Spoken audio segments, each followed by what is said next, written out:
Welcome to the deep dive. Today we're looking into a really fascinating source. It's an entry from William Boericke's classic Materia Medica, and it focuses on Arenea diadema, that's the Pablecross spider. Right. And we know spider venoms, they generally affect the nervous system, right? Exactly.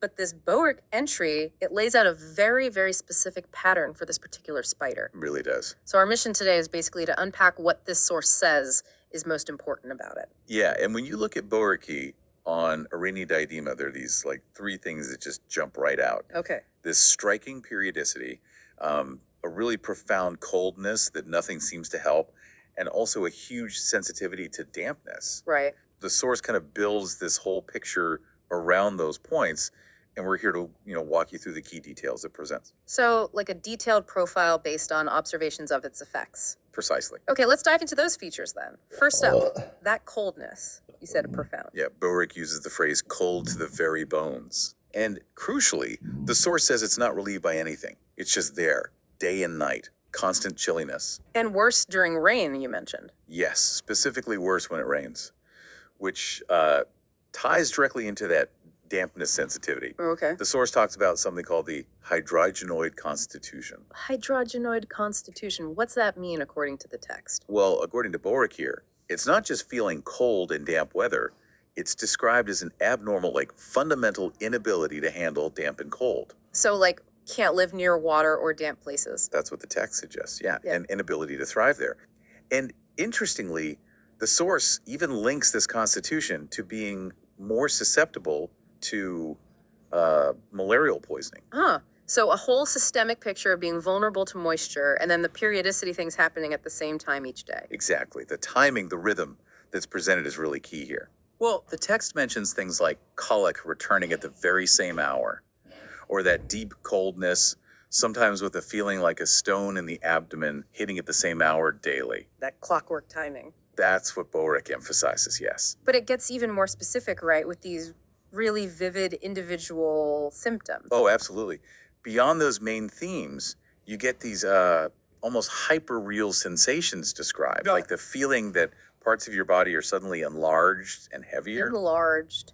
Yeah, the text gives this example. Waking up at night feeling like your hands are twice their natural size. Whoa. That's incredibly specific. Isn't it? And it also mentions a feeling of swelling or like limbs going to sleep, numbness in the extremities. And the pains are really precise too, aren't they? Very. Boericke notes pain in the right trifacial nerve that's in the face moving inwards from the outside. Okay. Or sudden, really violent tooth pain at night, right after lying down. Immediately after lying down. Immediately. Also, pain between the ribs, the intercostal nerves running from the nerve endings back towards the spine, and general bone pains in arms and legs, plus a very specific mention of pain in the heel bone, the os calcis. That level of detail is something else. What other physical things does it mention? Well, the source lists a few more distinct descriptions. Yeah. Things like a swollen spleen, Okay. that heaviness in the lower abdomen described as of a stone. Right. You mentioned that with the periodicity. Yes. Also, bright red bleeding from the lungs, getting cramps right after eating, even just a little bit, and the upper abdomen, the epigastrium, being painful if you press on it. And the source tells us what makes these things worse or better, the modalities. It does. Worse, as we said, in damp weather. Also, late afternoon and at midnight. Okay. Predictable enough given the damp sensitivity, but the better. Yes. This is a really curious one mentioned in the text. The main better modality listed, smoking tobacco. Smoking tobacco makes things better. According to this entry, yes. Okay. It definitely stands out. It certainly does. Does the source mention anything related? Other spider remedies? Briefly, yeah. It touches on a tela araneum, that spider's web. Boericke notes tela affects the arterial system, might lower the pulse. Okay. And its symptoms tend to appear suddenly, often with cool, clammy skin. And I contrast that with another one, Arenea sinensia, which is apparently worse in a warm room. So it's really trying to draw fine lines between these related substances. Exactly. Showing the level of detailed distinction the Materia Medica aims for. Okay, so let's try and pull this together, this deep dive into Boericke's entry for Arenea diadema. It paints this picture defined by, what, clock-like regularity, Periodicity, that deep, persistent coldness linked to the whole damp sensitivity thing. the hydrogenoid constitution. Yeah, and then these incredibly specific, almost strange physical feelings and pains. That pretty much sums up the essence of what this specific source material presents. We've Yeah. really just walked through the highlights from Boericke's text on Arenea Diadema. So for you listening, think about that level of detail. You know, the bone deep cold, hands feeling huge, that weird relief from tobacco. Right. What does this kind of intense observation and cataloging tell us about these historical attempts to understand how natural substances affect us? Reflecting on this profile, what detail really stands out most to you?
Hey, wait, today your turn ah? Haven't go back? So late already. Waiting for you lah. You saw on leave ah? No.